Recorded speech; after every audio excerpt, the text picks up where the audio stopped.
Hi everybody, I'm Tom, and this is your word for the day.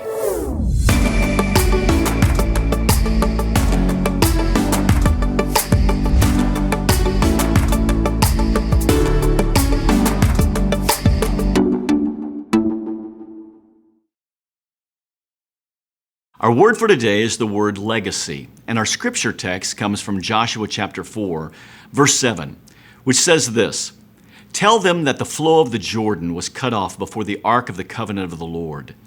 When it crossed the Jordan, the waters of the Jordan were cut off. These stones are to be a memorial to the people of Israel forever."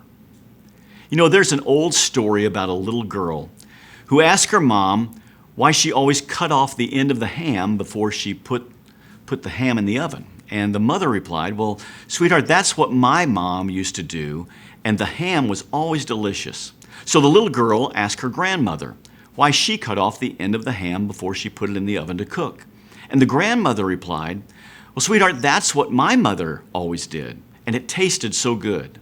So finally, the little girl went to the great-grandmother and asked the same question: "Why did you always cut the end of the ham off before you put it in the oven to cook?" And her great-grandmother looked at her and said, "Well, sweetheart, my pan was too short to hold the whole ham. I had to cut it off to make it fit." Well, do you have any family traditions that you don't understand?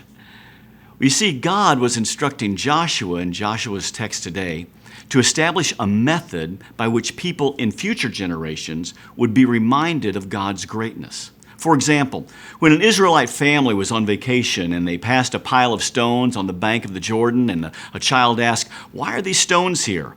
it would be the perfect opportunity to pass on the legacy of how God delivered his people that day. So what family traditions does your family have to pass on to future generations? Family traditions, they're special, and they're even more special when they point to a way God has worked in your life.